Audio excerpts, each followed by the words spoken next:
right.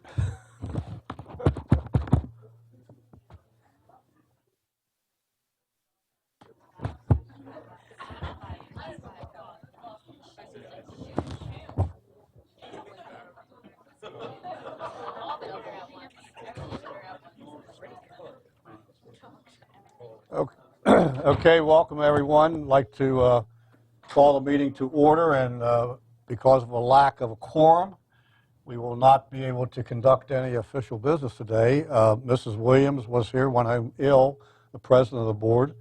Mrs. Harshman is out ill. Mr. Gesford had work commitments today, and Mr. Bickford has work commitments today. I don't know if he'll be here later or not, but we have, for the Pledge of Allegiance, we have a fourth grade student at Bester, Elena Barkdal, and she's going to lead us in the Pledge of Allegiance. So would you please rise? I pledge to the flag of the United States of America and to the republic for which it stands, one nation, under God, indivisible, with liberty and justice for all.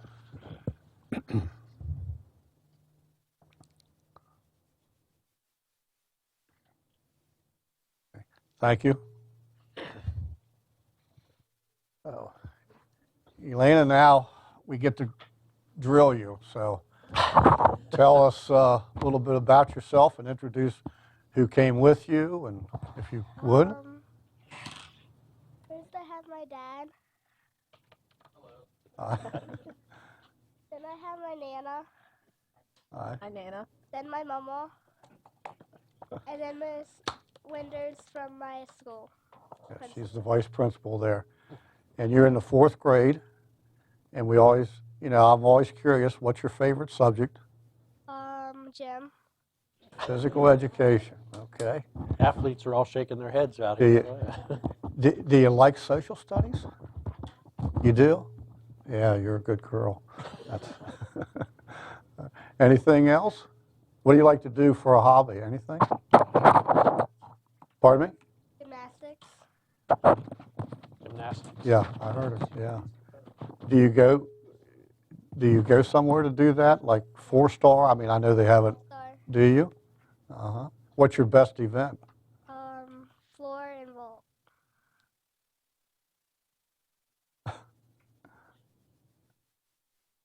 You going to go to the Olympics someday? You are? That's a good goal. That's a good goal. All righty. Anyone else? Do you have any brothers or sisters? Yes. One, they're all older, and we have one adopted. Very good. You get along with them? Yeah. Good.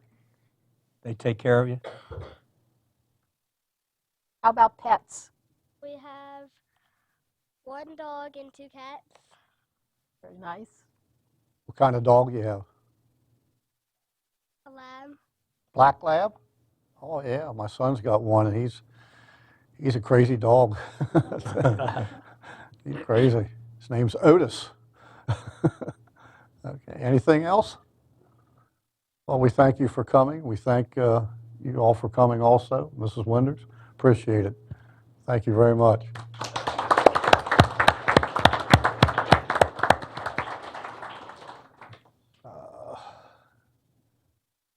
Can we do public comment? I think we do public comment. Okay. No one has signed up to speak for public comment. Is there anyone out there who would like to speak at this time? All right. Well, seeing none, we'll move on to the recognition of student athletes for state championship success. And Thank you, President Stafford. Today, we're very honored to have 2 track teams that have won state championships, some individuals that have won state championships, as well as a state championship wrestler that we're very excited to have here, as well as their coaches. And at this time, we're going to call on Eric Michael. I don't know why he's wearing that shirt today, but with the North Carolina emblem on it. But we're going to recognize him to recognize our students and our coaches. And I think if the board members and Erica would join us down front, we'd like to congratulate our students.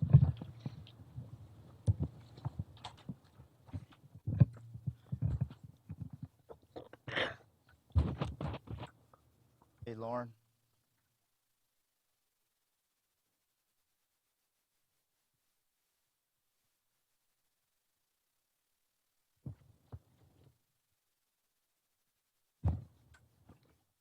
Okay, first we have Lauren Daniels. Lauren is from Smithsburg High School. She is the 1A state champion in a 300-meter run. Lauren is also back-to-back in this. She won the 300-meter last year. She is a very decorated track athlete as well as a volleyball state champion. She was first team All-County this year as well as co-indoor girls athlete of the year for indoor track. Lauren Daniels.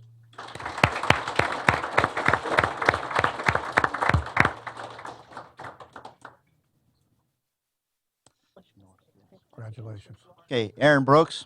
Congratulations.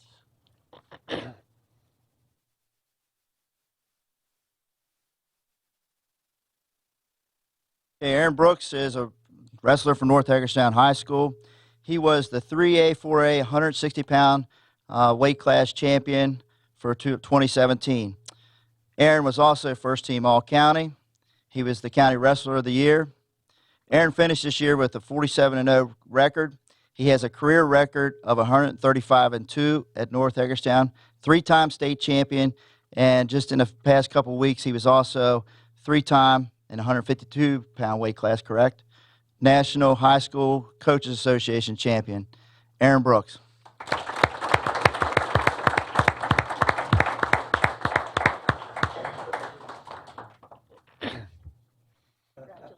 Congratulations.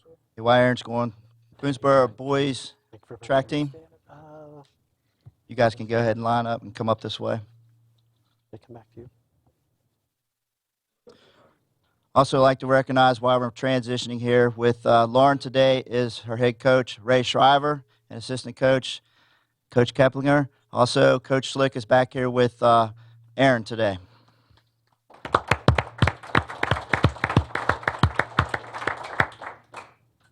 Okay, Boonesboro boys indoor track team, state champions as a team.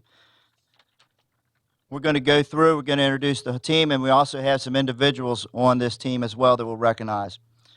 Okay, first up, Stanley Allison.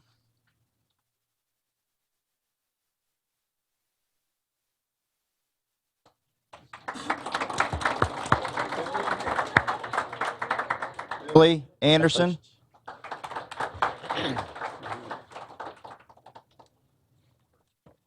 Next individual could not be with us today, but I'm going to announce his name, Joey Brennan. Congratulations. Next up is Adam Berleman. He's also first team All-County this year. Jordan Churchy is also first team All-County this year. Nicholas Cofrancesco. Congratulations. Bryce Davis. Bryce is second team All-County selection. Congratulations. Isaiah Elsie. Bryce, congratulations. Isaiah was also first team All-County selection. Joshua French. Yeah, congratulations. Next individual could not be with us today, but we're going to announce his name, Mark Frushauer. Next up is Matthew Frushauer. Second team All-County selection this year. Next up, Ben Hardings. Ben was also an All-County first team selection this year. Nick Kaufman, Congratulations. second Ben, team congratulations. All-County Good following you. Great job. selection. Nick Kidwell. Congratulations. Nick was a first team All-County selection. Liam Luzier. Congratulations.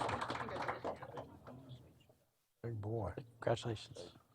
Mason Levi, or excuse me, Levi Mason. Congratulations.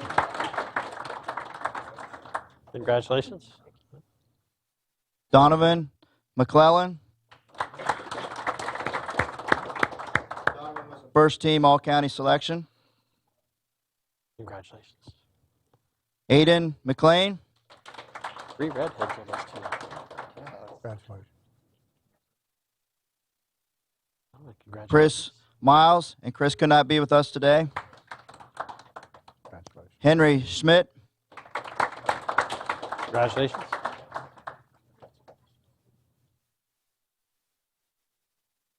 Stephen Smothers. Also was a first team All-County selection. Congratulations, Henry. The next individual could not be with us today either, Jonathan Spangler. Next up is Charlie Sullivan. Good job. Charlie was a second team All-County selection.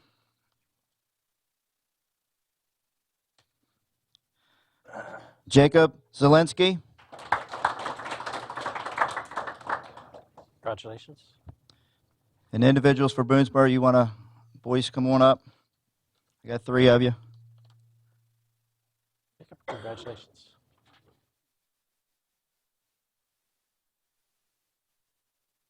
Okay, these next individuals won individual events. First up, Ben Hardings. Ben was the 1A, 2A, 3,200 meter champion. Okay, Nick Kidwell. Congratulations. Nick was the 1A Barbell shot put collection. champion. Congratulations. Nick was also the indoor track boys athlete of the year. Congratulations. And Donovan McClellan. Donovan was the Congratulations again. 1,600 meter run champion this year.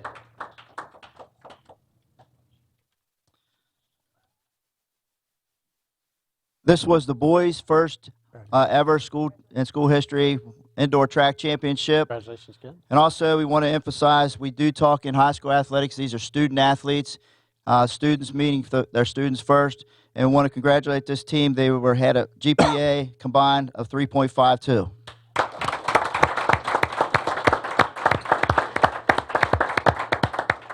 Okay, now we want to call up the girls from Boonesboro High School.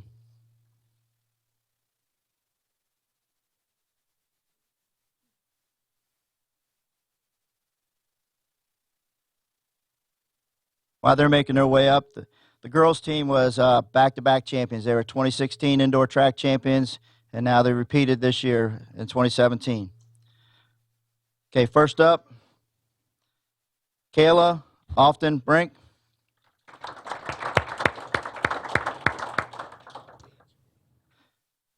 Next individual is not with us today, Ellie Bear. Megan Blair. Megan was second team All-County. Maeve Devers. Congratulations. Okay, next individual is not with us today as well, Jenna Doak. Dave, congratulations. Cameron Harper. Team All-County. Molly Jones. Congratulations. Molly was first team All-County selection as well. Emily Kimball. Molly, congratulations. Emily was second team All-County. Emma Lang.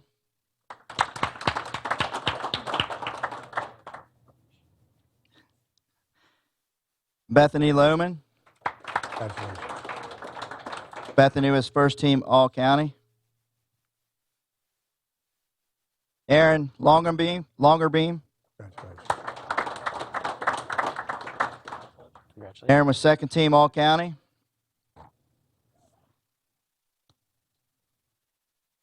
Maggie Legier. Congratulations. Maggie was second team All-County. Longer beam. Congratulations. McKenna Legier. Congratulations. McKenna was first team All-County. Ella Mannix, Congratulations. Congratulations. Mary Rose Min Ang Congratulations. was first team All County. Congratulations.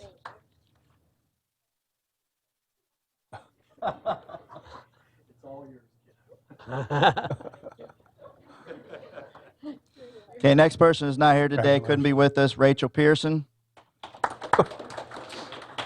Ainsley Plummador. Ainsley was first team All County selection. Malia Simpson. Malia also was first team All County selection. Bailey Stitley.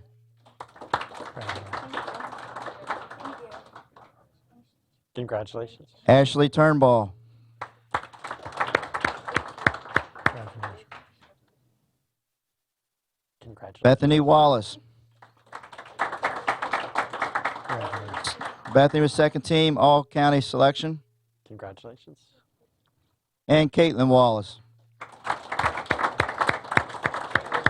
County first team selection. Congratulations. Okay, girls, my individual champions, you want to swing back up this way? Congratulations. Congratulations.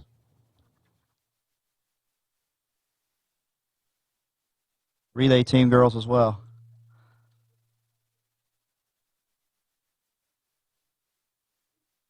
Great. Okay, while we do this, we have, we're going to start off with the relay team, the 4x200 relay. Members of that team are Bethany Wallace,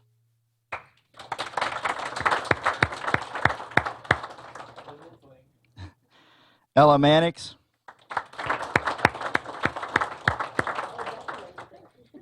Congratulations again. Congratulations again. okay, Ansley Plummador. Yeah. Congratulations. Ainsley was again. also a member of the 4x400 meter relay, was the state champion, so she gets 2. Help her Okay, back as I said, the 4x400 relay Yeah. team also won state Congratulations championship. again, Emily yeah. Kimball.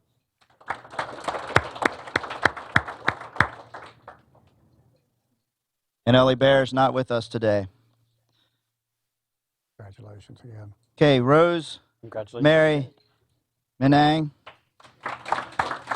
She was the 1A state champion in shot put.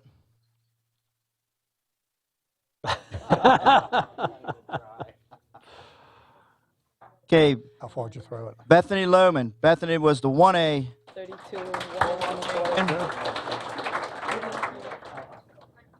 Congratulations. This is Bethany's again. second straight 1A championship in pole vault. Congratulations, Al. What was your highest jump? Okay, she gets 30. Yeah. Congratulations. All right, Cameron Harper.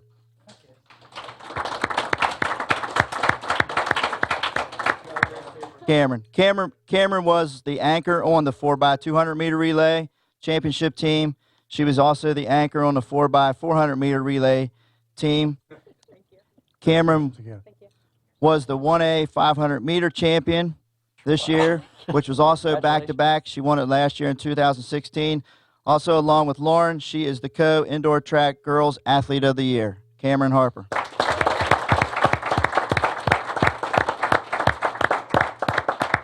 As stated at the beginning, this girls team is back-to-back champions, winning in 2016 and 2017. And again, doing the GPA for their student athletes. This team combined had a GPA of 3.78. Congratulations.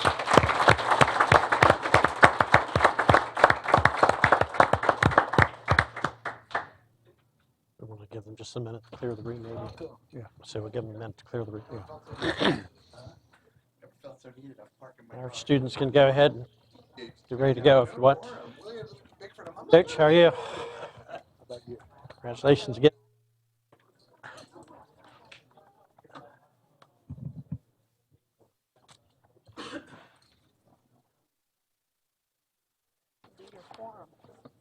Yep.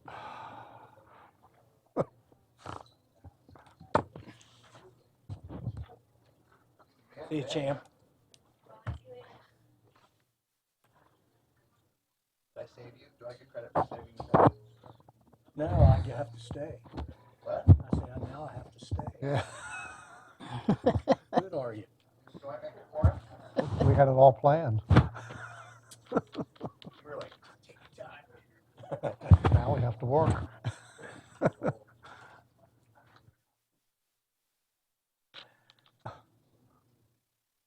All right. Ready? Ready? All right. With the arrival of Mr. Bickford, I will now declare a quorum, and I will ask for the approval of the agenda. Move for approval of the agenda. Second. Any discussion? All in favor, please raise the right hand. 4-0 vote. And the student concurs. Now call for the approval of the closed session minutes from March 21st. Or a motion, I should say. Move to approve the closed session. Thank you, Mr. Ridenhour. Second. Second. Thank you, Mr. Bickford. Any discussion? All in favor, please raise the right hand. 4-0 vote. Student representative concurs. I'll call for a motion for approval of the business meeting minutes dated March 21st. Closed. Call for a motion. I move for the approval of the business meeting minutes for what? March 21st. March 21st. Thank you, Mrs. Fisher. Second. Second. Thank you, Mr. Bickford. All in favor? Any discussion? All in favor, please raise the right hand. 4-0 vote. And the student votes also. All righty. Let's see. What's up here? We did that. No old business. First item under new business is consideration of the contract agreement between the Washington County Board of Education and the Washington County Association of Supervisors and Administrators. Mr. Staffer, on behalf of the board and working with the Meet and Confer group, which is the administrators and supervisors group that we work with to negotiate the equivalent of a contract like we do with the other associations. I welcome Ryan Hinch and Daryl Marriott here to represent the A&S group today. We're pleased to report that we have reached an agreement for next year, and the board has that information available to them. And I'm requesting on behalf of both parties that you approve the information provided before you. And then following, if the board does confirm the new contract, then I'd like to have the opportunity for either one of the gentlemen or both to speak. Thank you. Marriott? Thank you for having us. First of all, on behalf of the Washington County Association for Supervisors and Administration, or as Unit 2, we did have the privilege to work with Dr. Michael as well as Dr. Wilcox. And I know from myself and Mr. Hench, we met several times. We've come to an agreement through our process of meet and confer. And we hope that the board would vote in favor of this for our particular association, and we thank you for your consideration. Mr. Hench? Just thank you for the opportunity to work together. We hope the dialogue continues to be productive in the upcoming year. I want to say thanks, guys. Any questions? I know, but do you have anything else to say? No. Call for a motion to accept the contract. Vice President, I move to approve the contract agreement between the Washington County Board of Education and the Washington County Association of Supervisors and Administrators for the 2017-2018 school year. Second. Thank you, Mrs. Fisher and Mr. Bickford. Any questions or comments from the board? Okay. All in favor, please raise your right hand. Mr. Ridenhour, did I had it up? Oh, I didn't see you. I'm sorry. Okay, a 4-0 vote. Okay. Very good. Thank you very much. Thank you. Thank you. you. Thanks for coming in. Moving on, consideration of the consent agenda. Scott Bagel, Supervisor of Purchasing. Welcome, Mr. Bagel. Good afternoon.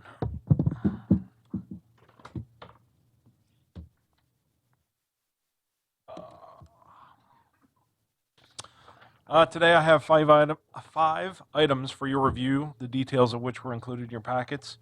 Staff is seeking approval for the award of bid 2017-25 for the maintenance and support of the Avaya telephone system to Carousel Industries at a 3-year total cost of $143,406.60.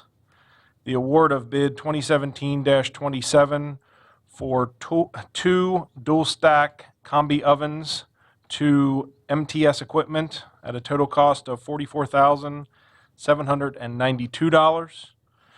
The award of bid 2017-32 for 7 walk-behind scrubbers to Paper Products Company Incorporated at a total cost of $55,242.32. The renewal of bid 2013-41 for trash, recyclables collection, and disposal/processing services to Waste Management Incorporated at an estimated annual total cost of $283,328.35, and the approval of requisition 14190 to upgrade the security system at Salem Avenue Elementary School at a total cost of $39,655.25 to Atlantic Security Systems. And staff is available if you have any questions. I'm happy to make the motion. Just one of the numbers doesn't match up to what's in our packet, which is the renewal of the waste management contract. I have 282,909.89. That might have been a typo on my notes. I'm sorry.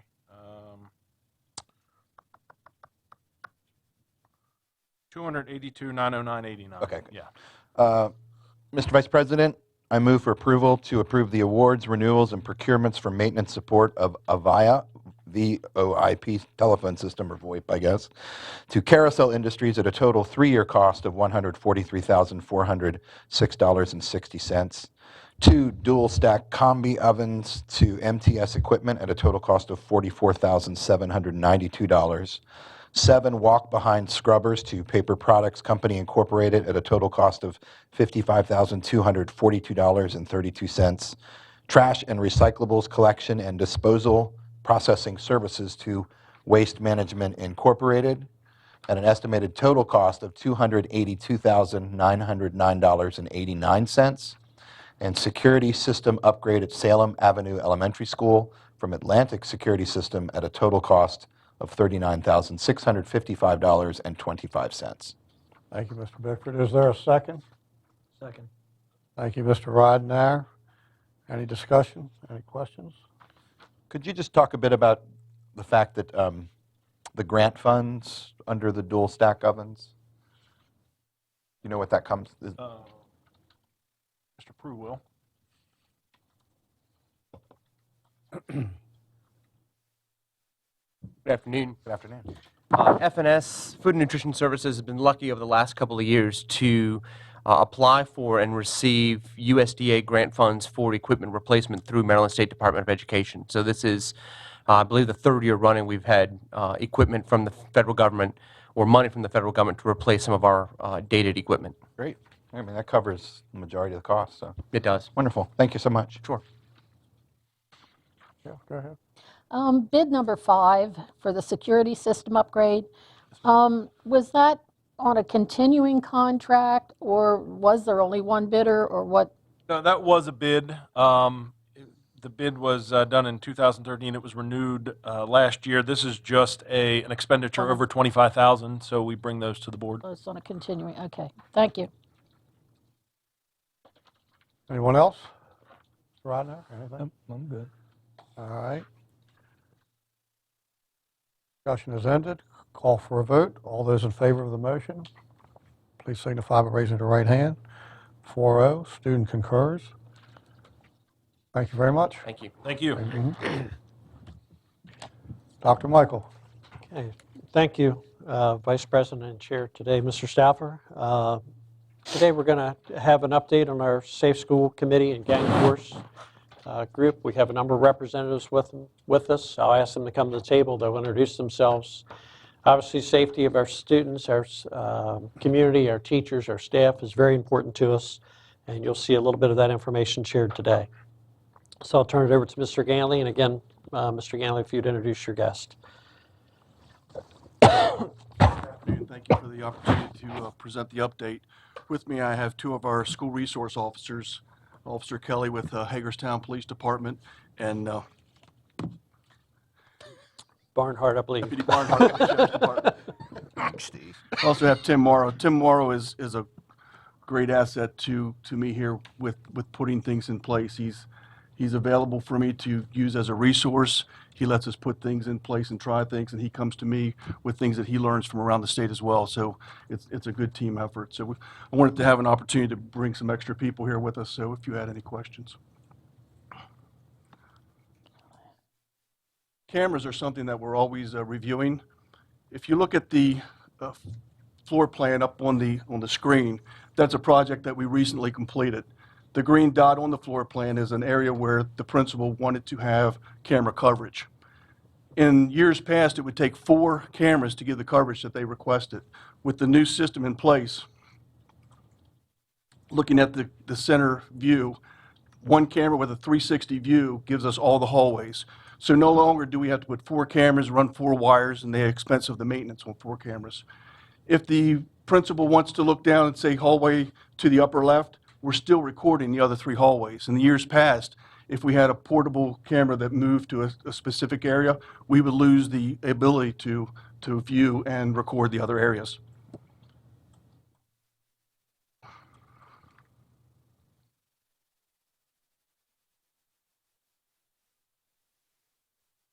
We have isolated areas that we had issues with not having information to give to the police if we would have vandalism or theft.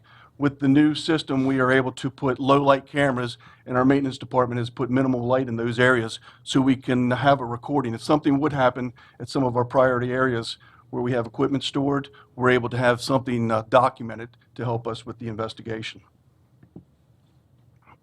Another savings is more in-house maintenance.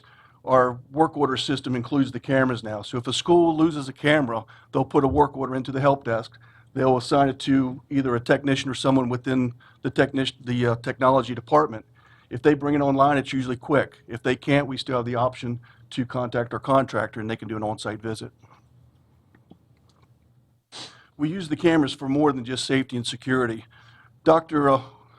Michael and Mr. Mills have put a snow tier plan into effect. So when it snows, we have one person that can come into the CES building. They can bring the cameras online, look at all sites, look at where our priorities might be, and decide where we need to implement equipment or staffing. If you look at the picture on the left, it's 4 o'clock in the afternoon. We had the sidewalks cleared, everything looked good for the school that day in the morning. But 12 hours later, with the drifting, we knew we had to have people respond. By having that person come in around 3 in the morning, we already had a plan in place, and we knew where we had to send our people. So with limited salt trucks, that's a pretty big deal. We've also allowed or added viewing of the cameras to transportation over at 820. We put a small transportation command center in place. One thing that's nice, instead of having to respond to schools, they can monitor arrival and departure times of school buses. So before they would have to go to a specific school and say, I don't know why we're late or why we aren't meeting our time requirements. Now they can go from school to see if they need to make adjustments. We used it recently for an emergency. Sharpsburg Elementary's fire alarm was activated. School children had to evacuate the building. It was below freezing. We contacted transportation. They put the mobile shelter plan into effect. While we were dealing with the fire department, the principal, and the maintenance department to find out why we were out of the building or when we could get back in the building, transportation was finding shelter for us. Within 5 minutes, we had a bus on site. A few minutes later, we had 5 more buses. So it's nice to be able to get those students out of the the cold and into a school bus. And if we didn't get the school back, we could take them to to another site.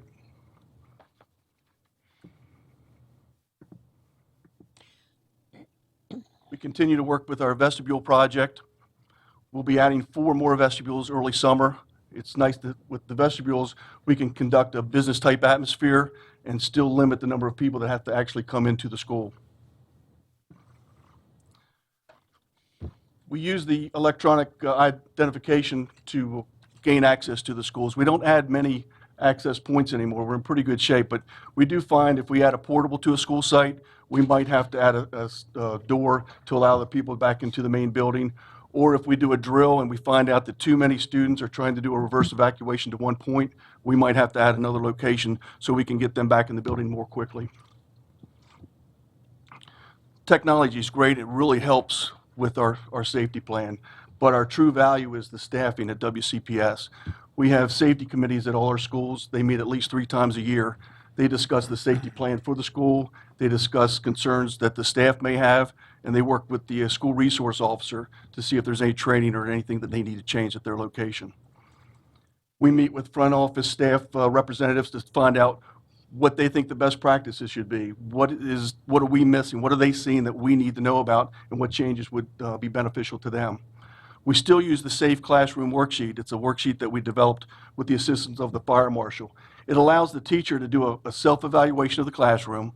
They can look at what the code violations will be addressed, what our MAVE inspectors will look at, and our violations have been down, and our school ratings were in the high 90s this last year. The safety and gang coordinator meetings continue. We have a gang coordinator from each middle school and high school, and we also have elementary school administrators that attend those meetings. One of our school resource officers is a member of Margin, the Mid-Atlantic region gang, was it coordinators? Gang Investigators Network. He goes to his training. He's been allowed to stay with that group, and he brings a lot of information back to us. So when we have the meetings at Antietam and bring the principals together, it's nice to have that outside resource. What's happening in other areas? What can we do better? What are we doing that is really ahead of what everyone else is doing? Mark Mills and I started going to OSHA seminars, and we met the OSHA inspectors that visit the businesses and schools in Washington County.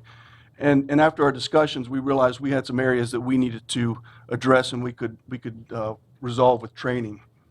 The problem was the training was in Laurel and the other side of Baltimore, so we had a lot of people putting hours on the road and not really sitting in class. We were able to find a local trainer that comes to CES. We now train 15 people at a time in this building. If it's a 30-hour OSHA card, we can do the training in 1 week in this building by utilizing the entire week. Sometimes Mark Mills or transportation can't give up that type of staffing, so we can work with the trainer, and we'll do once a week for several weeks and get the hours in that are required to meet the card. After we trained most of the supervisors in maintenance, transportations, and food services, we opened the training up to Washington County Technical High School.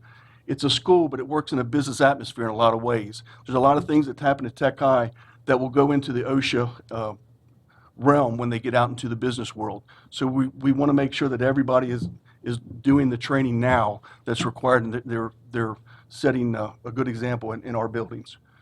The last training was the 10-hour OSHA card that was offered at Barbara Ingram. We did it a little bit different. Everybody's familiar with Barbara Ingram. They do the plays and a lot of great shows, but a lot of things happen behind the scene. We were able to offer this training to the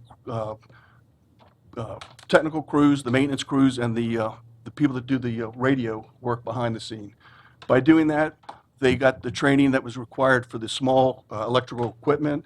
They got the lift training. They're certified in forklift operation and scissor lift operation. So not only did they leave this training with a 10-hour card, when they graduate, they'll be able to say, yes, I can operate the forklift. I can use that scissor lift. So there's additional training that'll be of value to them. We made a safety video this year with the assistance of the technology department and school resource officers. The nice thing about the video, everybody's getting the same message. So instead of us training the trainer or meeting with principals and having them try to find time, the video allows the principals to bring it up online and offer the training before school starts. Another benefit is sometimes after the Christmas break or the winter break, when people say, I know we're going to do the drills again, but I just can't remember what we're supposed to do in this situation. We can bring that video up, and in 5 minutes, we can have just a little refresher. Another video that we're working on with the partnership with the Herald Mail is the Safe Senior Week. It's kind of like the prom promise. We're looking at putting out a few safety messages using seniors. So instead of adults telling seniors, hey, these are some things you might want to look at when you go on your trip, if you go on a senior trip, it's seniors talking to seniors. So we hope that's a pretty good success. We think that'll be out in the end of April, beginning of May.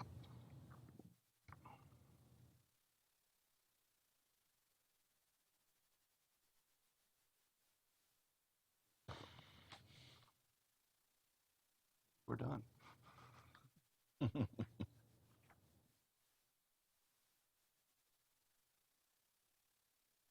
Our school resource officers are more than just officers in the classroom, officers in the school. They work with us. They do mentoring with the students. They're partners with the administration. They don't provide discipline, but they're there if an arrest has to be made. And luckily, most of the time it doesn't. They communicate with the students. There's different training that they work with the students. They've done some alcohol training with driving and things like that. We really appreciate the addition of the new officer in July that will allow us to eliminate the part-time position and put that money towards an officer that will give us more hours and more bang for the buck for what we're asking for or what we're using them for. I'd like to turn it over to Tim and just give him an opportunity to just briefly talk about a few things that we're working with Antietam on and some of the programs that he's initiated. Good afternoon. I'm just going to kind of give you an overview on some of the programs that we are working in partnership with several community agencies, in particular HPD. They're trying to attack not only the gang issues, but also heroin, drugs, multiple issues that our juveniles are facing in the community.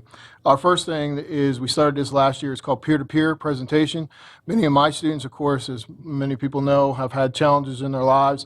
We have students that have actually turned the corner and are willing to share those challenges. And what we have is we have a group of students that will actually go out to other schools, and we've went into health classes, and they will actually present their cases and what decisions they made and how to change those decisions and talk with students about, don't walk in the shoes that I've kind of walked in or the path that I've walked in. That has been very powerful, and students are very attentive to that. We're a big believer in peer-to-peer is a huge, huge asset to get the message across. Along those lines, last year we also had a senior make we're still in the editing form of it, a PSA in conjunction with HPD with regards to spice. She was one of several that you may have read about in the paper that overdosed on spice and ended up getting flown down the road, near-death experience. So she kind of shares that and talks about that, and we're putting that into a PSA, and hopefully we'll have that in conjunction with HPD to put out. Also, 2 years ago, we started at Antietam and other schools. I know Officer Kelly has inquired about it for South High and other schools. We started what's called a juvenile call-in. We're the only school, alternative or comprehensive, in the state of Maryland that does this right now.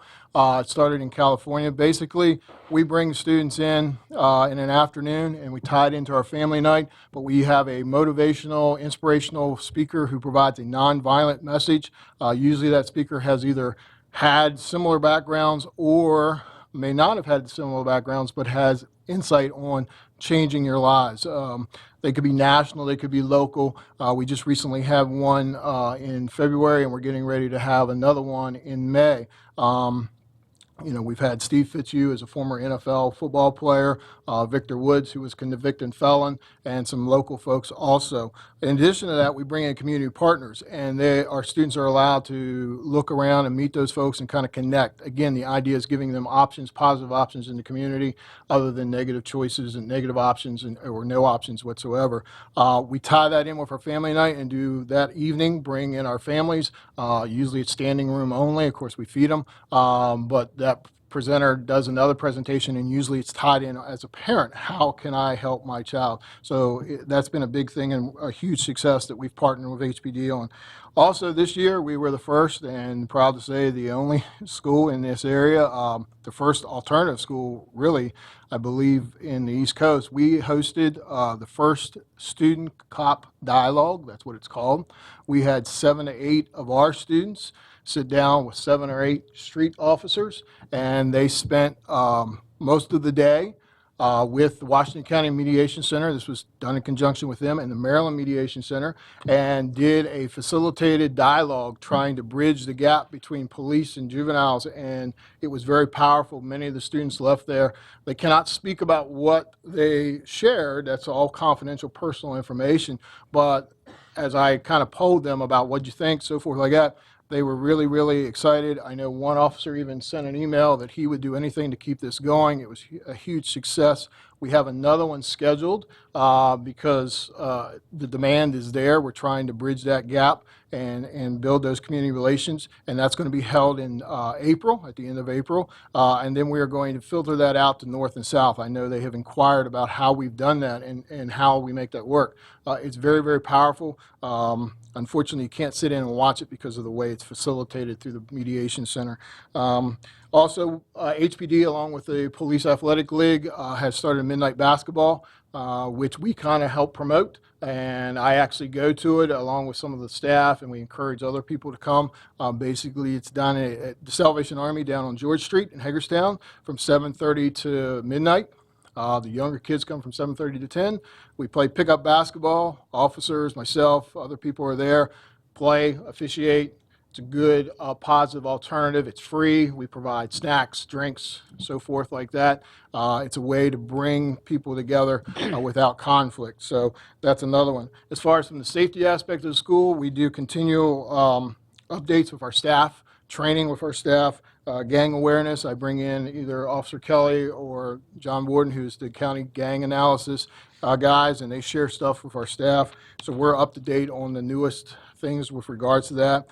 Same thing we do with the narcotic task force with narcotics and being up to date on what's going on in the community with our narcotic issues, so our teachers and staff can spot those things and those red flags. And then we also, as Steve already alluded to, we have a very good communication with the SROs. We monitor things going on in the community and prepare how we're going to handle those things as they unroll in the community that could carry over in the school. And we've opened a lot of lines of communication there. And then the final thing that we've done, unfortunately, it's a good, bad, whatever, however you want to look at it, but we have some students that are doing some things that are pretty significant. So we opened up what's called a success lab at Antietam. And basically the student is there getting their education through a blended model. But the student is not exposed to other students or the normal daily routine of school as far as moving around, so forth like that. So it's a safety aspect. We can kind of keep an eye on where they're at, what they're doing. They never leave that area, and it's supervised by 2 certified teachers. And the teacher of record rotates in and provides instruction throughout the day too. So those are a few things that we're doing. That's just a couple. We have a lot of other things going on, but that's it. Any questions? I was just wondering about the resource officers. Deputy Barnhart, what would you say is the biggest challenge you have in doing your job as an SRO, Well, if I any? guess the biggest challenge we have, but I think with everything that's going on here recently, is getting some of these teachers to take the active shooter drills seriously. We've done several drills, offered several drills to schools. Some have opted to opt out. They don't want to participate. But I think with the recent thing up in Thurmont, we're getting a lot more. I'm getting invited to a lot more safety meetings. So I think with all this, that's really starting to come to the forefront with them. Where before it was kind of, if we don't think about it, it won't happen. Officer Kelly, how about you? I think the changing environment of the complexity of our communities and society, and trying to at least provide a platform to offer to the staff of WCPS of what's going on in the community. As Mr. Ganley said, my forte has been for a very long time on the field of gangs. We're typically behind the curve in reference to my topic as a community, but at least trying to provide them the opportunity so that they're educated and are aware of what's going on in the community, because we all are partners in this. We all have a stakeholder in our community, and so that they're able to effectively teach and are aware for what's going on. But it's an ongoing, it's evolution. But I'll be honest, if I can get off the topic, I've only been in this position since November, and this is the best position I've had out of my 20-some years in law enforcement. Be able to make the impact with kids, communicate with staff, have a stakehold in the community. I mean, I thank Mr. Ganley for giving me the opportunity, and this is great. So, Just curious, what do you do when school's out of session? Do you go back to a regular shift at the police department? My department reassigns me to another position in the downtown area, fulfilling different obligations of the department. But I think obviously with the change of dynamics within our community and with our department, hopefully that'll continue to change so that we're still, at least during the summer months, still at least interacting with WCPS, Mr. Ganley, on changes and staff at our schools, at least keeping up to speed on what's going on. So when August comes about, we're not behind the curve on what's transitioning in our community and what's projecting on changes in our schools. Another benefit with the summer, they've been willing to use a lot of their vacation in the summer. By their contract, they could take their vacation throughout the school year. But we've been extremely fortunate. They almost always take their vacation in the summer when school's out of session. With the new position, we will have one officer in the city that will be able to assist with summer schools and be available if we have any vandalism or any issues. They would be at our service where we could maintain a contact with the SRO and not necessarily have to go to the road patrol. And again, in the county, it's exciting when you go to visit the schools in the county and you see the SRO using their office doing paperwork. Even if they were doing a patrol activity, it seems like they still come back to the school and they're seen there doing the paperwork. So they're very much a part of our community. Anyone else? Mr. Ganley, you mentioned that this summer there will be 4 more schools that will be getting vestibules. Yes. Once that occurs, do you know how many schools still need a vestibule installed? What we will have with the elementary level, we'll have 3 additional schools to complete that part of the process. We've already started on the middle school with vestibules with Western Heights, Russell Hicks, and we have most of the vestibule at Springfield. All of the other schools are, I know with our facilities department, the schools that aren't finished, there's meetings that we have where some of the schools are on the drawing board. So as money becomes available, it's not starting from scratch. It's almost like a continuous operation. These 4 are finished. We have a couple that are ready to go. The money becomes available, and they go in the process, and then we start on the next process to get the other schools. We've had some type of vestibule at a lot of schools that aren't necessarily to what we're going to now, but they still offer a split of where you have to be buzzed into the school. So we're in a good position, but I think with the vestibules, that puts us in a better position. Thank you. Anyone else? That it? I've got some more items I want to share. I want to thank Steve and Tim for coming today, our support from our county and Hagerstown Police. We have a great partnership with State Police, Sheriff Mullendore and his county deputies, as well as the Hagerstown Police. Also, the local towns that have police officers are very supportive and very helpful to the schools as well. So I want to thank you for those reports, Steve. And again, board members, please know that we're constantly working on the safety and security of our schools for our students and community. A couple other items I just wanted to mention. Tomorrow night, we'll start our first listening tour session. We will be at Boonesboro High School Media Center tomorrow night at 6 o'clock from 6 to 7:30. You can stop in anytime. We'll have a brief presentation at 6 o'clock and then an opportunity to hear from the community. We'll also have another meeting scheduled for Clear Spring Middle School in the cafeteria on April 25th, again starting at 6 o'clock, and Jonathan Hager Elementary School cafeteria May 3rd beginning at 6 o'clock. And Mr. Wright's been communicating this to the public and will continue to communicate, push this out through our various social media mechanisms. Had the opportunity last Friday to speak to Greater Hagerstown along with Rob Slocum. That was a great experience. Had an opportunity between our last board meeting and today to visit 11 schools. Also had the opportunity to meet with 3 of our 4 representatives from our associations and look forward to one more meeting with one of our ESP representatives.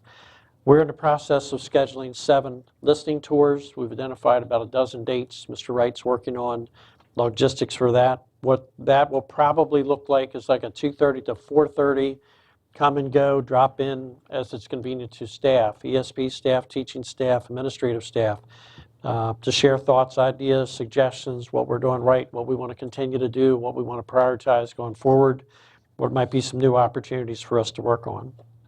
So the last part of my presentation today Last time we met, we shared a little bit about the healthcare update and kind of the, how we got to the point that we were kind of a little bit in the red and how we plan to get to the out of the red and into a positive position. And today I've just asked Mr. South, as I kind of ask these questions, it starts to formulate some things in my mind. I think it's important to share with the board and also to share with the general public. So today I'd ask Mr. South to come to the microphone. We just have a few slides to share with the board, really describing income, where income comes to the board, where we receive new dollars from, and in large percentages where those new dollars are going, particularly as they relate to salary and benefits. And I think until you capture these things in pictures or look at them a couple different ways, you just don't realize our investment at this point. So I just thought it was important to share. So Mr. South, and I want to thank Mr. South, Eric Sisler, Dave Brandenburg, others that have helped pull this information together. So. Thank you, Dr. Michael. I do want to talk to you a little bit about the history of our new money that we've received over the last 10 to 15 years, and then talk a little bit about how that money's been used. So let's move on to the first slide here. And what you have here is a history of the new money from the Thornton years to present. That's about a 15-year span from fiscal year 2004 to 2018. And you'll notice that in that 15-year period, we've picked up about 2,267 students. We've also received a combined state and county revenue, new money revenue of $143,488,395. What's important to note about this slide is down at the bottom where we have the yellow highlighted. You'll note that of that $143 million, about $116,600 of it, or 81%, came from the state. That's through the Thornton money and subsequent appropriations by the state. At the same time, we received about 19%, 18.7% from the county. If we look at the next slide, what you have here is a graphical representation of what we just talked about. On the first slide, you'll see there over to the left-hand side of the graph from approximately fiscal year 2004 through 2008. You'll see those are the Thornton years when the state money was coming to us hand over fist, if you will. The Thornton money was flowing quite well during that period. If you'll look at fiscal year 2008, you'll see that we actually received over $25 million in new money in that year. What's important to note, however, is when you get to the right of fiscal year 2008, you'll see the drop-off in the total new money, and that is state and local money. The state money being the blue part of the bar, the local money being the tan or burnt orange portion of the bar. And this corresponds directly to the previous slide. As we move on and look at some of the uses of this new money, and in particular we're looking at increased employee compensation. From fiscal year 2014 to fiscal year 2018, that's the most recent 5-year period, and I would point out that fiscal year 2018 numbers are our budgeted numbers that are in our approved budget. You'll see that during that period of time, we received $21.3 million in new money in total. Of that $21.3 million, almost $18.8 million of it was used for salaries and wages. That's about, if you look down at the yellow the yellow highlighted item just below the $18.79 million, that's 87.94% of the new money. Or put another way, for every new dollar we got, we used 87% or almost 88% of that, 88 cents of that new dollar for salaries and wage increases. But if you move over to the column that's in the center, and here we're putting the benefits in along with the salaries, you'll see that number balloons to $32 million. That's 149.8% of the new money.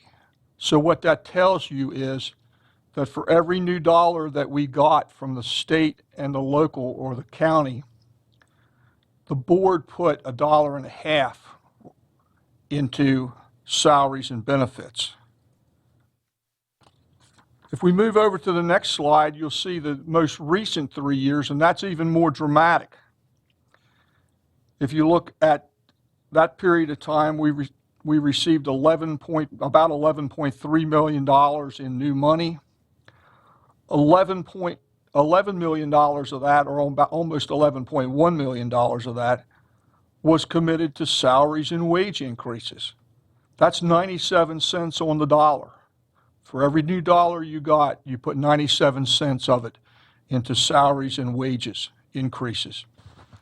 When we throw the benefits in, it balloons to $22,600,000, or 198% of the new money.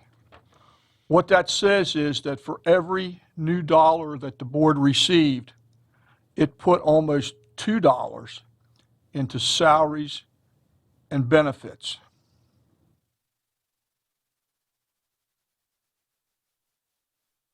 Looking at the personnel costs as a percent of our total budget, if you go back 10 years to fiscal year 2008, you'll see that we had personnel costs of approximately 81.8%.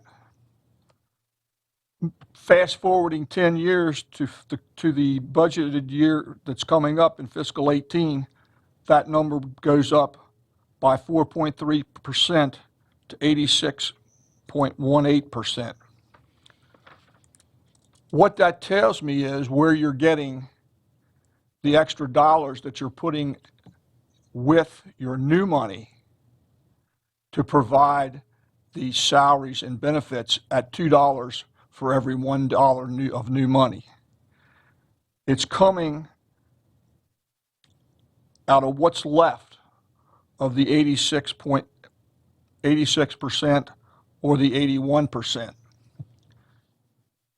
Back in fiscal year 2008, when you were only using 81% or approximately 82% of your budget for personnel cost, you had about 18% left for other items in your budget.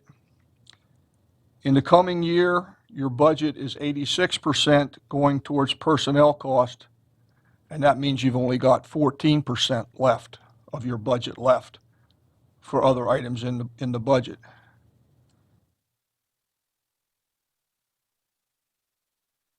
So what are the takeaways from all of this? First of all, the incremental funding has declined significantly since the end of the Thornton funding era. Despite the drop in new money, the board has strived to provide a salary increase every year, even when other LEAs or school systems in the state of Maryland have not.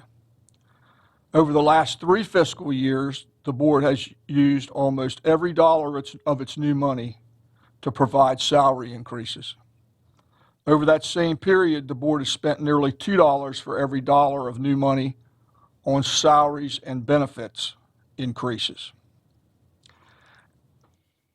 The result of all that is that this spending year over year has forced the board to go into its baseline budget year after year after year. That's why your discretionary money has decreased from 18% down to about 14% over the last 10 years. As we commit all this money to salaries and benefits, it makes it very hard to provide money for new programs that support students. And at this time, I'll be glad to take any questions that you may have. I couldn't see the far corner of that on the previous slide, the one entitled Increased Employee Compensation 2016 to 2018. But on my printed copy, there's a mistake, and I couldn't tell if it was on the screen or not. That has been corrected. We caught that. It should be 11. Did you? Okay. It should be 11 million and not 1 Yeah, million. it should be 11 and not 1, right? That's what I was going to say.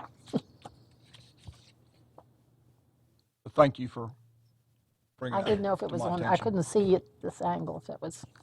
Again, I just thought, I'm kind of a fact-based person, so as I kind of think of things that I want the answers to, as long as we have them, it just seems important to share them with the board and the general public on items. So we'll continue to bring items like this forward to the board. If you have things that you'd like clarity on, or if any of our stakeholders have issues that they'd like to have clarity on, particularly as they relate to budget or healthcare or more complicated items, we'd be glad to share those. So that concludes my report. So thank you. Thank you. Now, Ms. Francisco?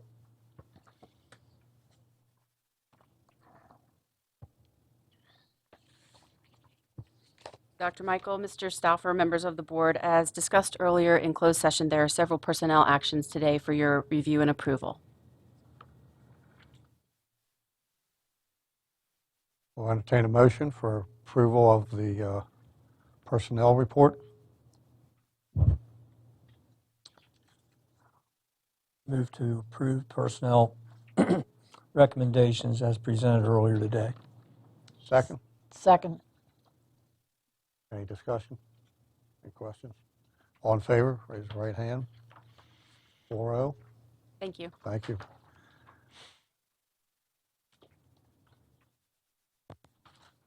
And now the update on the legislative session, the Maryland General Assembly.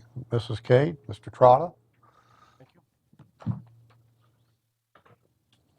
Thank you very much, Mr. Vice Chairman, and those of you who are here. I wanted to let you know that since I was here 2 weeks ago, there's continuing chaos in Annapolis, and a lot of bills still are not passed. Most bills in the education area have still not passed. Many of them have a Senate version and a House version, which are very different from each other. Now, this could sound like bad news, but all in all, this can be good news in terms of what we're trying to accomplish, because often many of the bills that are introduced in the General Assembly are things that the Maryland Association of Boards of Education opposes rather than supports. And so I'm giving you a report today that says what we like that is looking like it might pass, and then what we're glad might not pass. A few of the major bills that we would like passed is the one on accountability, which I've mentioned before, the ESSA bill. And this is preferable to what the State Board was proposing to send as their plan to ESSA. And it's now established that up to 65% of the evaluation of the underperforming schools would be based on academics, and the other 35% on school quality factors such as school climate, class size, ability for AP courses and IB, and chronic absenteeism and so forth. So these will all be factored in, and then those schools that are determined under this under the plan to be underperforming would have a 2-year program for improvement. And the bill also does say that that there can't be, they can't force the local school systems to convert things to private schools or charter schools, or and that the state could not take over those schools. So this bill, as it's finally going through, is really protecting the local boards of education and is guiding what the state board will have to send to ESSA in September.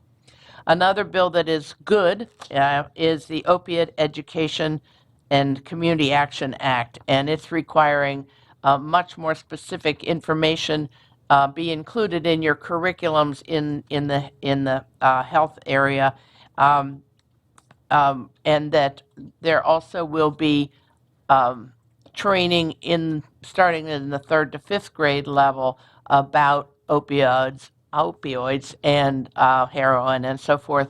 And the schools will also have on site the I don't know, it's naloxone. How do you say that? Noxalone is how I would say it. That is a counter drug for treating overdoses, and those would be administered by the school health personnel, and they would not have personal liability. And so that this is focusing training and emphasis both in the schools and then out into the communities and to the parents about the dangers of opioids. And this is one of, they started with like 40 bills about this issue, and they've narrowed it down to 2. And this is the one that includes information about education and higher education and what must be done at those levels to try and counteract this very bad thing that's going on in our society. Another bill that we would like is the PTEC expanding the number of schools, although there really isn't going to be a lot more money for that program, except for the schools that have already been designated. And a few bills that will be okay if they get amended the way we hope. One is the pregnant and parenting students, and it was very prescriptive as it went in first. But now we hope that it comes out just saying that all systems must have a policy about excused absences for pregnant and parenting students. And that's even being dealt with in the House subcommittee as we speak. Another one that has turned from something we were very concerned about and into something we can support is about restraint and seclusion. It was a very bad bill, almost prohibiting seclusion. The Senate has revised it to make it a task force of stakeholders to propose updates to the law and the regulations and to establish training and inspection standards so that the law is very out of date. The regulations are pretty good because they were passed in 2004 or 5. So, and the use of seclusion is actually supported in many cases even by the parents as well as by the systems as a lesser step to take than restraint, certainly than restraint. So that bill, if it goes through as a task force, we think that is important and a good thing. Another bill that has come around a bit is the one requiring lead testing in the water in all schools. And at first, again, it was going to be every water fountain in every school in the whole state and all the water systems. But it now provides waivers for plans already in place and where there are no outlets of water. I think in Baltimore City, they totally are on bottled water in virtually all their schools. But it will require testing for schools in the early grades and of older school buildings. And again, those are fairly logical. And so that bill started as very undesirable and has been worked around. And some smaller bills that are okay. One change is you currently have to have 10 fire drills and then certain other safety drills, and those under this law can be partially merged so that you can do double duty with certain drills, and that will be they'll be establishing new standards. The grab and go in the secondary schools, the breakfast can be served in any part of the school, and that there'll be boxed breakfasts that people can grab and take to their classrooms with them. And a remote classroom grant fund to purchase technology equipment serving children with medical conditions. So they're doing some good things and some okay things. But there are a lot of bills that we hope will fail, but that are still very much alive. The one on parental consent, which has huge consequences. And the House is taking one factor in that the Senate took out, and so their two bills are really still quite different. But we're hoping, and I must say that your special ed director was again recognized by the May Legislative Committee yesterday. Jeff had apparently did a very fine job in his testimony. But they are hopefully taking out the change in the child's educational placement as one of the things that the parents could object to. But they still would have the say over changing the child to an alternate non-diploma program and including restraint or seclusion in the IEP. And if they do that and the school system disagrees, you would then be into big legal fees. So we'd have to go for an administrative hearing. Also, the burden of proof bill hasn't moved in the Senate side, and we're hoping that it won't. If the parents objects to the delivery of services or the changes of services in an IEP, they would have the burden of proof would be on the school system. Well, that's pretty broad, and that bill also calls for a study of the whole IEP process. And there was even talk yesterday that maybe we could get the sponsor, who happens to be the chairman of Ways and Means and a very influential member, to agree just to have the study done and to drop the other part. But some of my colleagues are testifying against that bill in the Senate today. So we'll tell you more in a couple of weeks. Or in a month. So, another bill that's still bad is the suspension and expulsion. Now it's down pretty much requiring that for the kindergarten through second grade, almost all the that would not be suspensions. There would be in-school interventions, and so that is going to require a lot of staffing and so forth. But it may be a very constructive bill as it finally comes out. And another one that is still in play is the limit on testing. The House side has said 2%. 2% of your class time can be spent for testing. And the Senate side, on the other hand, has said, okay, the bargaining unit and the school system can meet and negotiate. They'll meet and confer to evaluate the assessments and the purpose and time each takes, and to establish a maximum time that the school system can have testing. And that could be well higher than the 2%. If they can't come to an agreement, it's a 2.2% of the time that can be spent in testing. This excludes IB, AP, and SATs that are done in schools. And so that's a bill that looks like it still is likely to pass in some form or other, but maybe not, because people get kind of toughed in on their side, and sometimes they won't give in on conference committees, and they won't pass a bill, and it dies in the last few hours. We have 6 days, so a lot can happen. The paid sick leave bill still does not have an exemption for the substitutes or temporary employees. And then there's the stormwater management fee bill, which many of you have been in contact with Tony about. Do you want to mention that? Yes, that's a bill that would allow a municipality to impose upon a local school board stormwater charges and what they refer to as remediation fees, which it's basically a tax that a municipality could impose on a local board of education. We oppose the bill. We believe the bill is unconstitutional. We do not believe the state can authorize a municipality to tax a local board of education, because the state has an affirmative obligation under the Maryland Constitution to provide students with a thorough and efficient education. There's also an existing provision in the education article that indicates or states that the property of a local board is not subject to state or local taxation. We view this as a tax, and consequently, we believe the existing law prohibits such a charge being imposed on a local board. It's yet again an unfunded mandate.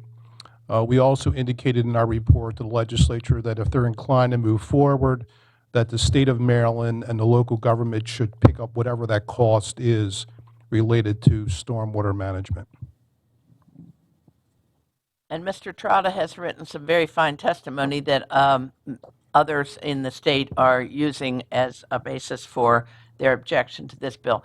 We think that the bill is probably going to die on the Senate side, but again, we can't take anything for granted because there are always funny little actions that happen very quickly in these last few days of the legislature. And you have to be vigilant, you have to be present, and you have to be listening. And then sometimes you have to do a lot of talking and a lot of people. The budget, as you've heard, has come through really fairly well. They have put in the money for the retirement money, that the increase in retirement that was promised last year but then got hung up because the governor would not release it, and that's being released, and that I believe it for here is like $477,000 toward the teacher retirement fund. The capital budget contains about as much construction money as we had anticipated, and it also does include factors that say that the money that the Board of Public Works, who have somewhat played with the final part of the school construction money through something called the Begathon, that they are not going to have any say on that money, on that last percentage of the money, and they're so this is quite a change. The IAC will have the full say. That doesn't mean that the governors, that the Board of Public Works won't call the superintendents all in for some kind of discussion, but it is a step I think, in the right direction. So all in all, it's a session where there's not been a huge education crisis. It's not like the year when we were fighting maintenance of effort issues that were huge. There's a lot that could cost you some money, give you more work, but on the whole, a lot of these concepts like the opioid thing, I think, are things that our society is calling for and demanding that be done. And they always seem to think that the best place to do everything is in the schools, and that you all can handle always all that more responsibility for helping our children grow up healthy and well educated. So I thank you for the opportunity. I'll answer any questions if you have any. With that opioid bill, has there been any discussion at all about any funding, either for the Noxalone or for the training that's required? There's $3 million required from the governor, but it won't be in until the 19 budget, so it won't really help you the first year as you're getting started. Each community is going, your board will be called on to develop a policy and a training program. So everybody knows that there's this kind of gap in requiring you to do it and the funding being there. So you may have to swallow it for a while. Well, I'm also worried that some pharmaceutical company will do the same thing with Noxalone that happened with the EpiPens. That would be bad. Because once they require the schools to do it, they see that as a place to get lots of dollars. Jack up the price. Very good question. Anyone else? I'm just glad the state legislature General Assembly just meets 90 days a year, and that some of these bills will die before they really get final passage. I mean, it's ridiculous. I'm with you. Thank you. Jeez, Pete. Anything else? And you really think that the governor's going to stand for the Begathon going away? I don't think he can veto that. Okay. I think that one is veto proof, because I think maybe that was in the BRFA in the budget, bill, which he can't veto. A number of these bills are now on the governor's desk. The one about the accountability, the ESSA program, that's on his desk, expected to be vetoed, expected to be overridden before the end of the session. The one about the paid sick leave, they expect to get on his desk, and he has so many days to either sign it, not sign it, and let it go into law, or veto it. And they expect that one to be vetoed. And I think they think now that they have enough people to override that veto. Do you know if with that one, are they aware of the issue that could come up with substitute teachers? And Yes, it's been brought up. I mean, we're all beating on their door. They've hurried the bills through. Then they sat for like a week, and they're just sort of now crossing over and being heard in the other houses. And so they'll come out with a conference committee. They could still put it in the conference committee. Right. We've given them wording. And one senator brought it up on the floor of the Senate, one on the floor of the House, and they did not accept the amendments because they don't want to mess up the balance of who's supporting it, apparently. They've got a strategy. And again, it could be put in the conference committee. Okay. We hope they're they aware.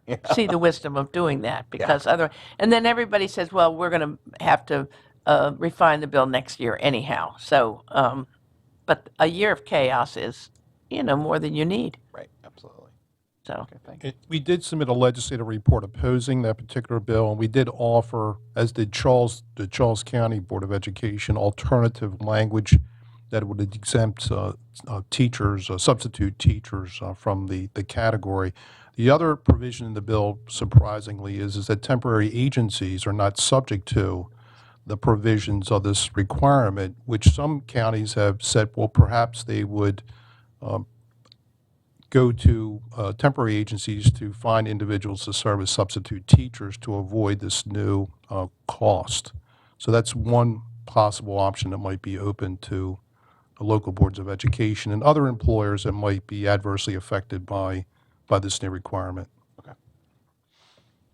Wow. Thank you. Thank you very Thank you, much. Mr. Cade, Thank Mr. you. Crowder. I'll Good see to you in a very month, much. and I'll tell you what happened. Signy die. Next is the 2017-2026 enrollment forecast. Mrs. Newman, Public Pathways Incorporated, Chaz Criswell, Senior Project Manager, Planning Supervisor. Good afternoon. Welcome. Dr. Michael, Vice President Stauffer, members of the board. I'm here today with Ms. Newman of Public Pathways Incorporated to present the enrollment projections for this coming year. Every year around this time, we come up here and we do a presentation to go through our enrollment projections. We have already submitted our preliminary projections to the state of Maryland. We received what the state of Maryland had generated, and our projections were within the 5% they allow us. We are currently waiting on a letter back from them that acknowledges receipt and acceptance of the numbers we've generated. Just a quick background information. We probably start this every year, I'd say around November, December. We start running through the numbers. We contact every school within the system. We have discussions with the principals. We go through, we look at developments, we look at the birth rates. We do the best that we can to provide the most accurate projections we can, and then every November we come back and present the actual enrollments that we received, and we might be off just a little bit, but we're generally pretty close overall. So I'm going to let Ms. Newman talk a little bit about the process and what we expect for the next couple of years. Okay, so Chad, how do we get our PowerPoint here? Chad, the remote's over here, if you want to use the remote. You got the clicker right there, too. Yeah, so but it's not on the slideshow.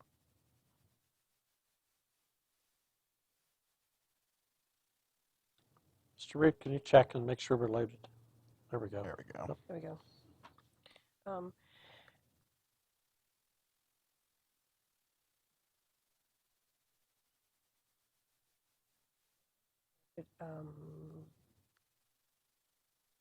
Mine works, but that one up there doesn't work. Does yours work? So I changed, but it's not changing over there.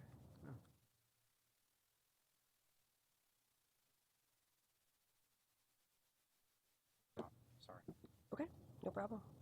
Do it manually, too. I can do it for you if you need to. No?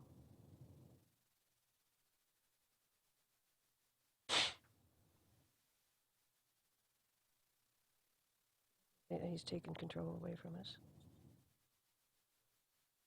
Yes, sir.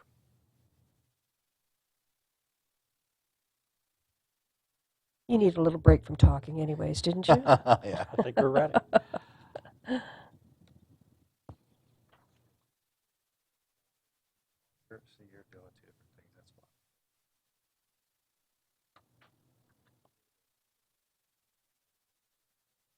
Put that one away.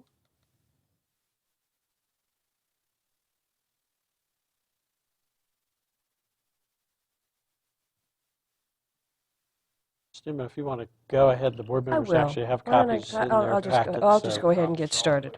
So, Everybody this past year, we grew. I think probably I start off with a little bit of review. I think that you already have heard from Chad in the fall that the enrollment grew by about 186 students this year. Almost all of that growth were in the elementary and in the high schools. The middle school and the high school enrollment projection was pretty much as we had expected it. We expected the middle school to decline a little bit and the high school to grow.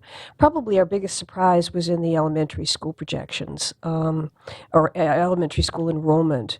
We had a growth of about 88 students, but it's hiding the fact that we had in-migration of 135 students.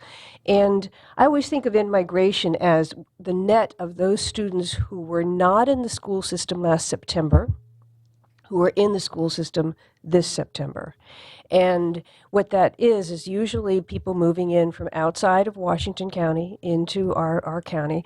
And at 135 student growth, I went back and I took a look. We haven't grown that much in the elementary school since 2006. And I went back, I took a look at new housing permits, anything that might have given us a clue. And I'm just going to call that, at least for the moment, an anomaly. One that was a nice anomaly that we came in with a nice robust elementary school enrollment, but probably an anomaly. We tend not to have that kind of in-migration at this point. And so when I see something like that, typically what I do is I kind of take the middle ground as we look forward. I don't ignore the fact that we actually grew by that much at the elementary level, but I also don't make an assumption that we're going to do it again next year. We'll see. We'll see how it happened. We had a higher than expected kindergarten as well as every other grade throughout the elementary school. The trend pretty much has been up, up, up. If you look at our enrollment since 2000, we have grown pretty steadily during that period of time. We had a little bit of a dip over the last couple of years, and we'll talk a little bit about cycles and trends and understanding the difference in actually planning for one and not overreacting to the other. Typically, when I do an enrollment forecast, I look at the grade-to-grade survivorship. I look at the number of births 5 years prior in order to be able to develop the kindergarten. I look at new housing, and we do a little bit of a projection to try to get a feel for what the new housing is going to be over the next 5 years. I'm very conservative when it comes to looking at new housing. If they aren't out there moving dirt right now, I actually don't roll them into our projections in the first 3 years. They need to actually, because a lot of times these new developments will languish until such time as the market actually can afford to have them. And that's something that we certainly didn't want to overproject too much during our boom back in 2004, 5, and 6, because we didn't see a lot of those actually begin to develop out. I also have the benefit of working with Chad throughout this process, who provides information from the GIS system on what matriculation patterns are between the middles and highs and between the elementary and middle. He helps me out when you make boundary changes, and we do our best to anticipate the decisions that parents are going to make, particularly those who are grandfathered in, and try to get our projections as close as possible. I do expect to be within 0.5% on all of our projections at the elementary, middle, and high. On a good year, I actually am only a couple of students off at one or more of those grade levels. How we doing? Do you all have this, by the way? Yes. Okay. Yes. Well, why don't I just say that I'm on slide 5. What you'll see there is an enrollment history. All I really want to point out using this particular slide is more the process that basically enrollment tends to have two pieces to it. One of it is the in-migration, which you see here is 139 in-migration at the elementary level, and what I call a rollover. If I were doing population projections, they look at birth and death. I look at how many fifth graders leave versus how many kindergartners come in. I try to warn people this is cyclical. This is the kind of thing we don't do our long-range planning on. It's something that happens every year, impacting our enrollment. For example, this year, instead of having growth of 139, we actually only had growth of 88. And that's the result of the rollover. The next slide really talks to trends and cycles, and if you'll bear with me, I'm going to take a little academic detour here just to remind us that there is a difference between trends and cycles, and we want to, as I said, not overreact to a cycle, and to actually do our long-range planning on a good, solid trend information. The example I always give with cycles is the baby boom generation. Sometimes we don't know we're in a cycle until we finish it. During the 1960s, school districts all over the country went out and built lots and lots of elementary schools and just schools in general in order to support the baby boomers, only to discover in the mid-1970s and early 80s that in fact it was a cycle. It wasn't a trend. And now they were having to go back and actually close schools. So it's important that we actually give some cycles at least the benefit to work themselves through. Right now, we're experiencing a couple of those. The economic booms and busts that hit us, probably 3 every generation. During those periods of time, people don't have any children, and they create little rolling movements in our kindergartens as a result that actually ripple throughout the school district. We're seeing that right now, where the millennial generation, we're blaming them for not having children. And bear in mind that generation is 20 to 35, so they might still have children. And most of them actually say they do plan to get married, do plan to buy a home, but they came of age, some of them came of age during an economic recession. And as a result, we're seeing some very, very low numbers come through our kindergartens. And that's a cycle. That's a cycle that will work itself through. We have neighborhoods, for example, that go through cycles. When a new neighborhood goes in, we tend to have a lot more children that come out of new neighborhoods. As they mature, and those people that don't necessarily move out while their children move on, those neighborhoods tend not to generate as many children. Eventually, those neighborhoods begin to turn over. And so sometimes we have to bear up under neighborhoods that actually mature, maybe even decline a little bit, at least with regards to us, before they then begin to renew themselves. But we do have some solid trends. Trends I think that we need to follow through on. One, population in Washington County is growing. Enrollment in the school system has grown, despite cycles of up and down. Birth rates, I think it's one of the important things that although we are blaming millennials for not having children, the truth of the matter is they're part of a long-term trend. Baby boomers had their children later and had fewer of them. Generation X had their children later and fewer of them. And as millennials have their children later, they really are part of a long-range trend, and not necessarily a cycle there. Prices go up, prices come down, but in general, everybody would agree that prices are not the same as they were in 1945, right? They have consistently gone up as well. So again, not to react to overreact to cycles, but plan for good trends. So on your next slide, we'll take a look at a cycle. We had, to read this, just for those who haven't seen this before, and some of you have seen this every year for the last 10 years, this chart here is showing in the first column the number of births 5 years prior. So in 2009, what you're looking, that's the kindergarten number, and the births 5 years prior to that. Okay, I get this information from the state of Maryland, and they take into account the school year cycle as it goes here. The last one is the ratio, which is the number of children who actually show up in kindergarten compared to the number of children that were born 5 years prior. The differences between that number, in general, that number should be around 0.88 because some children don't survive. Some children actually go into private kindergartens or private schools. Some are homeschooled. So the number is rarely 1 without in-migration. So to the extent that that's not 0.88, you're really looking at the number of people who've moved into Washington County since in the last 5 years. That number got down to 0.89 over the last couple of years because I think we really didn't have a whole lot of people moving in. This past year, it went up to 0.393, which is pretty typical of what it was prior to the housing collapse and prior to the recession. I'm going to make an assumption here that that number is going to stay that way. I could be wrong, and our kindergarten actually could be lower. I'm being optimistic. I just told you I was conservative, but right here I'm being very optimistic about our kindergarten for the next 5 years. Middle school, just very briefly, I look at the same kind of enrollment changes. We had in-migration of about 10.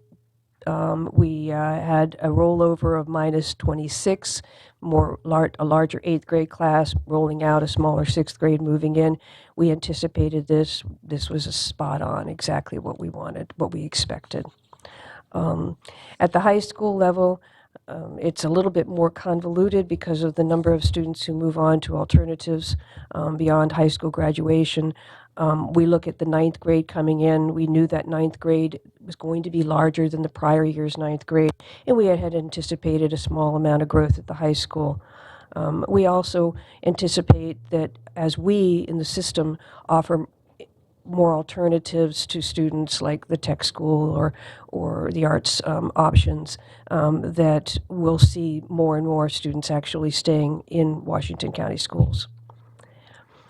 So the next chart really looks at housing starts, and I get this information again from the state of Maryland, and you're looking at housing permits.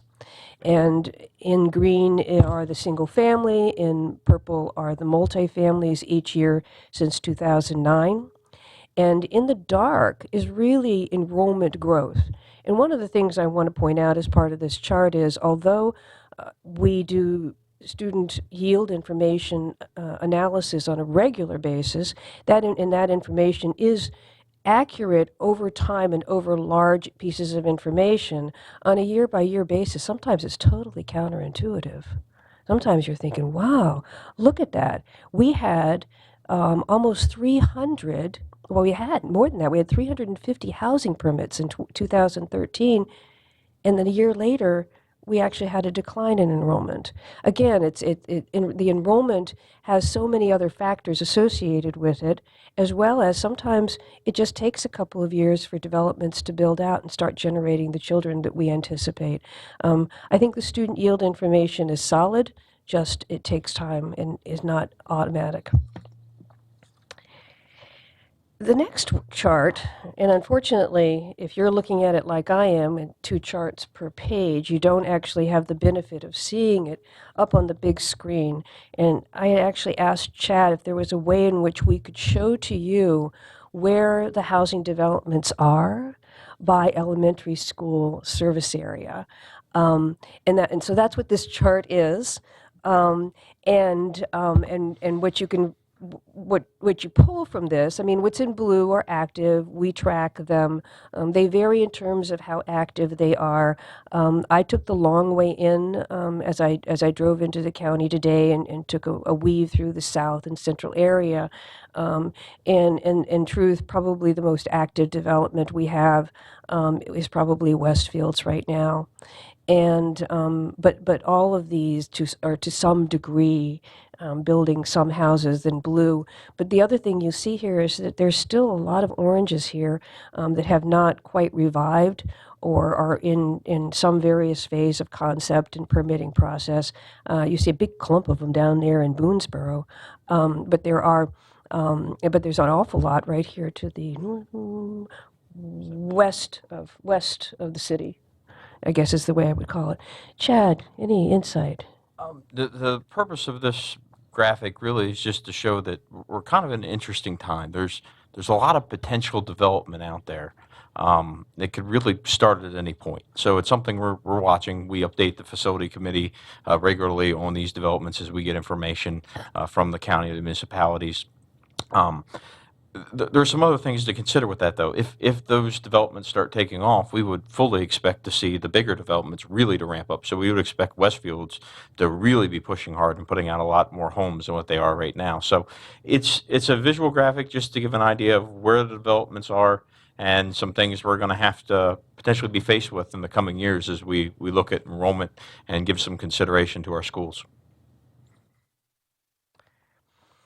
So on to the projections. Just a couple of assumptions. I am assuming that housing starts are going to remain around 300. They were down this past year. I think it's important to also bear in mind the uncertainty surrounding what's going on with the federal government and any kind of reduction in force that might actually come about. I think that we are influenced here by the Washington, D.C. Economic and housing environment, and uncertainty causes people to hunker down.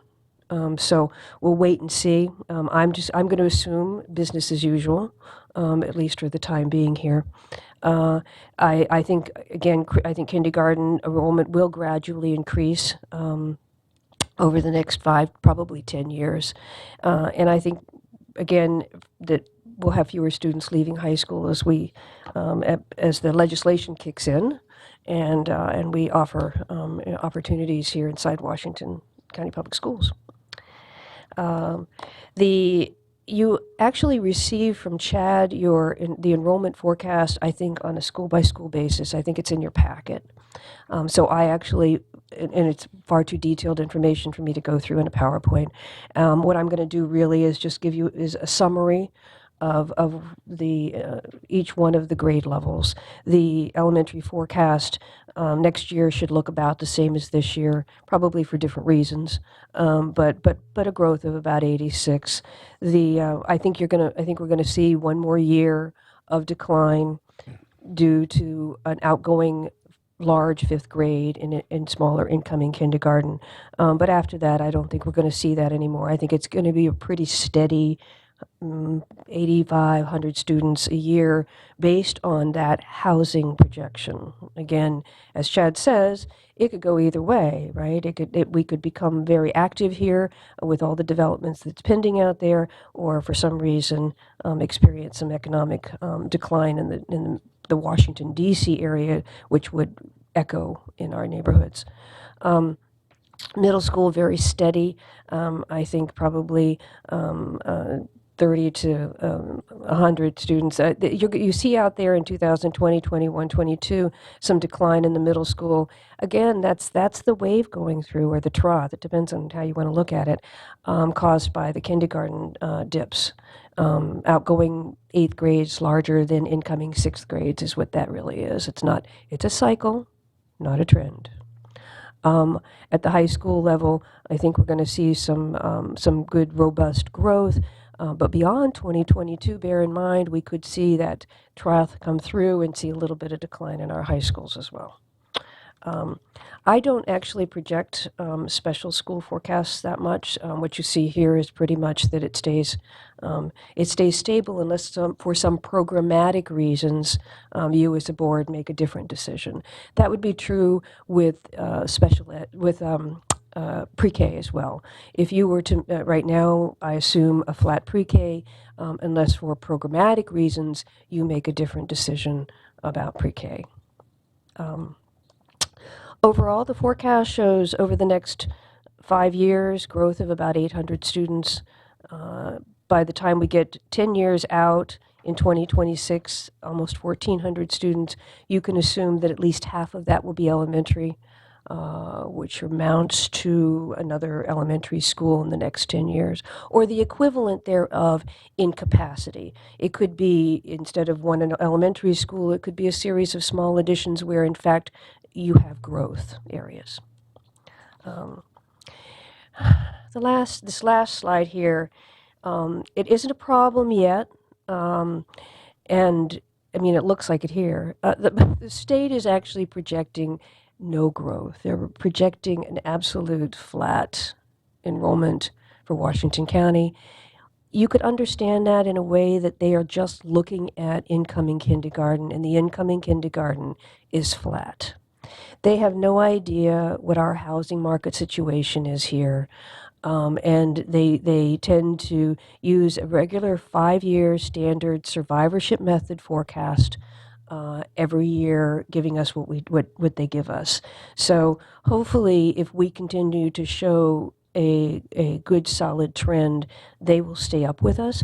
This is not a problem here because we are within the margin of error that they allow us to be, so they'll accept our forecast. And we need them to in order to be able to justify any projects that we have in our pipeline as well. So we just hope they stay with us, and if not, we'll go and have a talk with them. And that's all I have. Any questions? Any questions? You automatically filter out retirement housing? I do. Okay. And so the present state of the school system, we couldn't handle 809 extra kids. That would be correct. Depending upon where if they came in the right locations, we could handle quite a few of them. You know, so we look at Sharpsburg Elementary, we're planning a capacity project there, so it'll not only take care of the over-enrollment at Sharpsburg Elementary, we would have seats available there for potential redistricting in the Boonsboro community. As beyond Sycamore runs, there was 8, 9, 10 other developments that were annexed into the Boonsboro community. If any of those were to start to take off, if King Road took off, if the Thompson property took off, we'd have options to transfer students to the new Sharpsburg Elementary from probably not necessarily downtown Boonsboro, but from contiguous area. Jonathan Hager's been designed as a potential 5-round school. So right now it's a 3-round school, but we're set up, ready to roll with a 4th round or a 5th round that would add capacity. If we had a development like a Westfield's built out again, we would probably request of the county commissioners that they'd look at planting a school right in the middle of something like a Westfield community. There's other communities that are that large that could take off that way. And we do have capacity, variety of elementary schools. Our middle schools, according to the state, we're under capacity, and we'd have room for the bulk of the capacity in middle schools, although the way we function in middle school, our capacity is not there. High school, as we continue to expand our internship programs with HCC, we might have to add some 6-pack, 8-pack type units onto some of our schools. I'm kind of anti-portable. We just have an awful lot of issues with portables between potential of mold and students getting wet, security issues. So over time, if we see the need to continue with high schools as high schools exist right now, you know, we might look at, you know, an extension on the A wing of South High to start eliminating some portables or expand capacity there. Likewise, at Williamsport and North High. Our capacity right now in high school really, Chad, existed Clear Spring. You know, a little bit difficult to redistrict that direction, and really in Hancock, and very difficult to take advantage of that capacity. However, if a development were to occur in Hancock for some reason that was supported, we're positioned well. Actually, we'd welcome that. So we see at least one potential out there, right? Yes, sir. Terrace Heights. It was approved a couple years ago. They're ready to. They have final plat approval. They have not actually. They haven't actually gotten the permits yet. So when we come back to you here in probably another month or so, month and a half, with the educational facility master plan, and Chapter 2, we'll have every development in the county that we're aware of listed out, the status of them. And then in Chapter 4, we'll also give you a couple graphs to show you where our projected enrollment we just presented today is with regards to our available capacities for elementary, middle, and high schools. Was there a, in Boonesboro, because there's some issues there, there was a development that was supposedly initially going to be seniors, and now they've asked for Preserve at Fox something Gap, like that. I Yeah, believe his name is. one I've heard is just kind I of a have the name rumor. here. Yeah, it is still in conceptual phase. It's actually planned to go. There's it's almost right behind the middle school. They haven't submitted anything major. I talked to the town maybe 2 or 3 weeks ago. It is included in our projections. I actually have it shown on the map, but we're monitoring it to see if it actually comes to fruition. Right now, we're just showing it in concept phase, not I think as the first concept was it would be a senior. 135 townhomes, I Yeah, believe, was the yeah. last I had heard. Right, and they wanted to change to, okay. Yes, sir. You know more about it than I do. That's good. Well, my line of work, It was every now and originally then I hear rumors, and that's, that was one that I hadn't heard of. So it got my attention, It's difficult. considering everything that is happening down there in the, Yes, sir. It's difficult to keep your finger on everything. Things change. We certainly do our best to respond to any notice we receive and to stay in contact with municipalities, but it just changes so quick. So it's Seniors, they're making townhomes that are senior citizens? well, they could be one story. It's Okay, no yeah, I was different gonna than, say that. like Emerald Point or, what's the other one? The one at Greenwich is senior, isn't it? I think South so. Point is. South Point, yeah. South it's Point, just yep. parts of South Point. They are one unit or one story or story and a half. Got it, okay. But yeah, cobblestone. The rumor was that they wanted to change from that to something else because they could make more money. Those units are astronomical. I mean, the senior stuff is selling. And we're seeing some changes within existing developments, a couple out towards Ruth Ann Monroe and Eastern. Actually, there was a article in the paper today that they're looking to change what was originally approved as part of the PUD. So we're going to continue to monitor that and stay in contact with the county. Thank you, guys. Thank you very much, as usual. Thank you. Anyone else? Mrs. Fisher? Anything? Thank you very much for that update. Appreciate it. Next on the agenda, consideration of any future agenda items. You have a list there of items that in your packet. Some of them are already scheduled, some of them to be determined. Does anyone have anything they'd like to add to that list?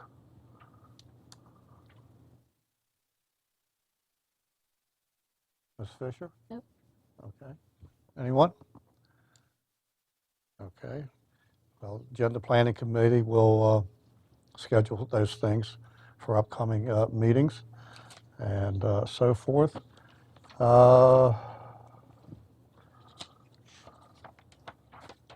Committee reports we might. Yeah, committee reports are missing off the agenda I'm looking at. Okay, committee reports. I'm finance. No update since our last. We are planning to meet. Chris, we're planning to meet the last Tuesday of the month, correct? This month. So I would anticipate that starting at 8 a.m. in the room with the orange chairs. What's that one called? Finance conference. Finance conference room. Ms. Fisher? Policy Committee met on March the 28th. We discussed the draft of KB entitled Incorporated Organization and Fundraising Activities, along with our 4 accompanying exhibits. A few minor changes were suggested. We also discussed a schedule of tasks to complete on these 3 policies, And finally, we discussed policy EGAD, which is copyright compliance. Staff's going to bring back some changes to that, and we will take probably a final look at that, along with moving on to the third of the fundraising policies for our next meeting, which is April 11th at 10.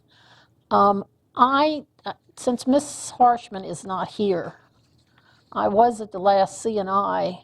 I didn't have a report ready, but I've got some information if you want me to. Yeah, sure. Okay. Yeah. There were 3 items on the curriculum and instruction, excuse me, committee meeting. One of those, one of the items we discussed was academic competitions.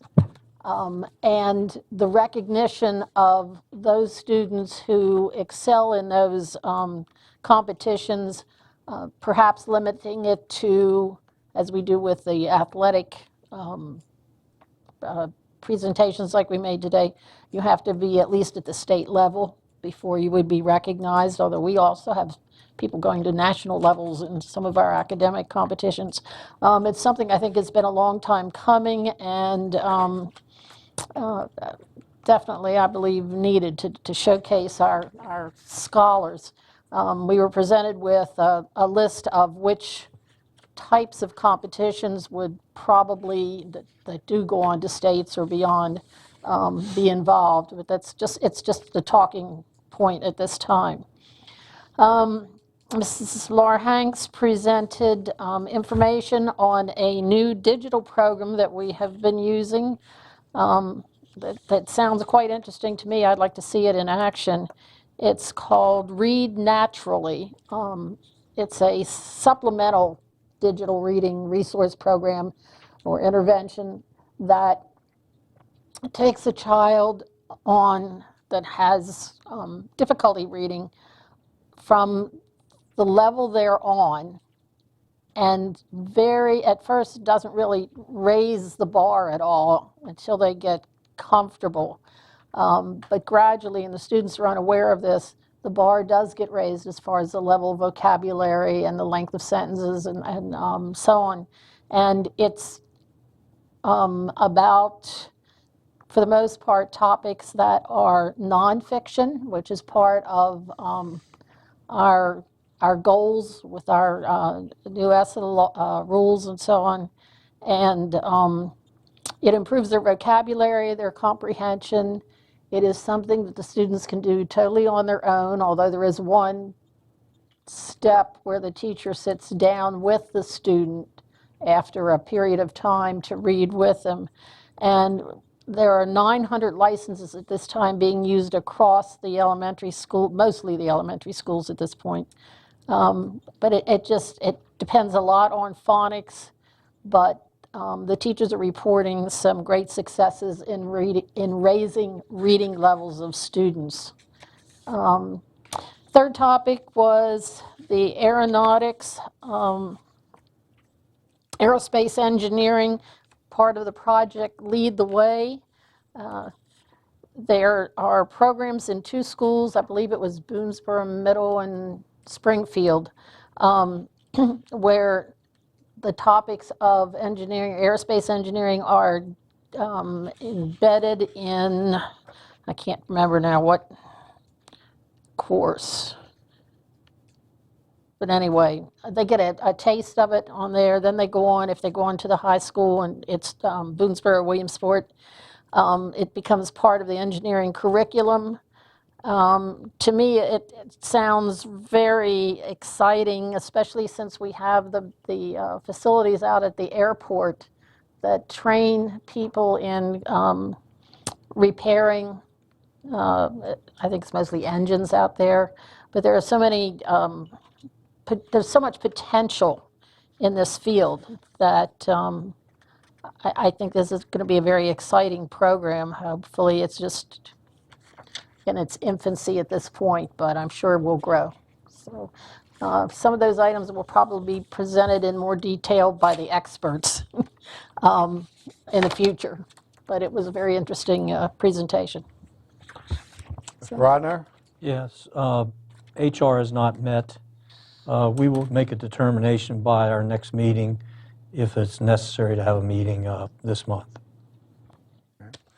I'll report for the Facilities Committee. We had an informal meeting this morning because I was the only member there, and it was by Milestone Communications. It was the first time I'd heard a presentation on it. I know the idea had been kicked around for a few years now. It was to place cell towers on school property, and it was first brought, I learned this morning, to the board by former board member Paul Bailey through MABE, I think it was, Maryland Association of Boards of Education. And they talked about a proposal for, I don't want to say experimental, but what do I want to say? Maybe a pilot with them. A pilot program. Yeah, I couldn't think of the term. Senior moment there. Have trouble with nouns sometimes. A pilot program at North Hagerstown High School, and I'm sure there'll be much more information put out about this later. The school board, the schools would receive revenue from this, and I think there, if I remember correctly, I didn't bring my notes in, there's a proposal for perhaps as many placements as 12, I believe, throughout the county. It's something to look at. We did question every aspect of these things, health, safety, just everything, and it'll be a determination that Dr. Michael and the school board will have to make in continuing months. Mr. Michael, you want to add to that? Dr. Michael, you want to add to that? Yeah, I think we just wanted to make sure, we were hoping we'd have 3 board members there this morning. Obviously, today we're struggling a little bit with board members with sickness and things. But it's just something that's been kicked around. We've talked about it off and on. It's just a matter, and we said to the group of Milestone, at some point we had to figure out, is the juice worth the squeeze in a way, although every dollar is an important dollar right now. So it is kind of a joint decision we'll need to make, and staff will make a recommendation here at some point. Anything else? And I apologize. I looked at the agenda and looked right past board member committee things and went to agenda items, looked right past it, and then I saw it there. Board member comments. Ms. Greenwald? I'll actually give my committee report first. Oh, I'm sorry. Student government will not meet for the month of April. Our next meeting is scheduled for May 17th here in the auditorium at Central Office. And I have no comment today. Okay. The only comment I have is just want to congratulate all the student artists who were part of this year's Trilogy Art Competition. And thank you to Dr. Michael for attending the reception yesterday and the opening exhibition. It was a record-breaking year again. They had 272 entries for the competition this year. So thank you to the staff for encouraging art teachers and art students to be involved. If you don't know, the Trilogy Art Competition started because of Capital Women's Care, and the doctors there wanted to support art in the community as they opened a new building, the Trilogy building off of Eastern Boulevard. And so they started a competition for students, and that has grown. It's definitely Washington County Public Schools is certainly a partner, and it was evident yesterday that we've got some extremely talented young artists in our community. So thank you. Ms. Fisher? I have nothing today. Rodner? Just a quick, I went to or was invited to the STARS recognition program at Smithsburg High School last week. It's really a nice program. I enjoyed being with the kids who were recognized. There were quite a few, and I want to thank the faculty and the committee that put those programs together and continue to have that STARS program recognize students who might not ever get recognized. It's kids that, in one class or another have shown tremendous growth and effort. It's a good program, and thank them for allowing me to be there with them. I just have 2 comments. 2 Fridays ago, I attended along with Mrs. Williams a presentation at the Jonathan Hager Elementary School of the Retired Educators Association. It was a presentation by Mr. Kevin Simmers, who is, he and his wife are headlining the need for a halfway house for young female drug abusers and so forth, Brooks House and so forth. And it was very compelling to hear her story and see a father stand up. And I commend him for, disclosing that publicly and so forth. There were several times I think he was almost moved to tears because it was something in the background. The pictures were being displayed of her, as a young girl, 6, 7 years old, in athletic gear and with her family and this type of thing. And of course, that's been in the newspaper. It was such a tragedy, but it's happening more and more. I used to teach at Williamsport High School. The alumni tell me that several of the young former students out there that have passed in the past few years are due to drug overdoses. I don't know that for fact. It's secondhand to me, but some of them from the same classes told me that's what happened.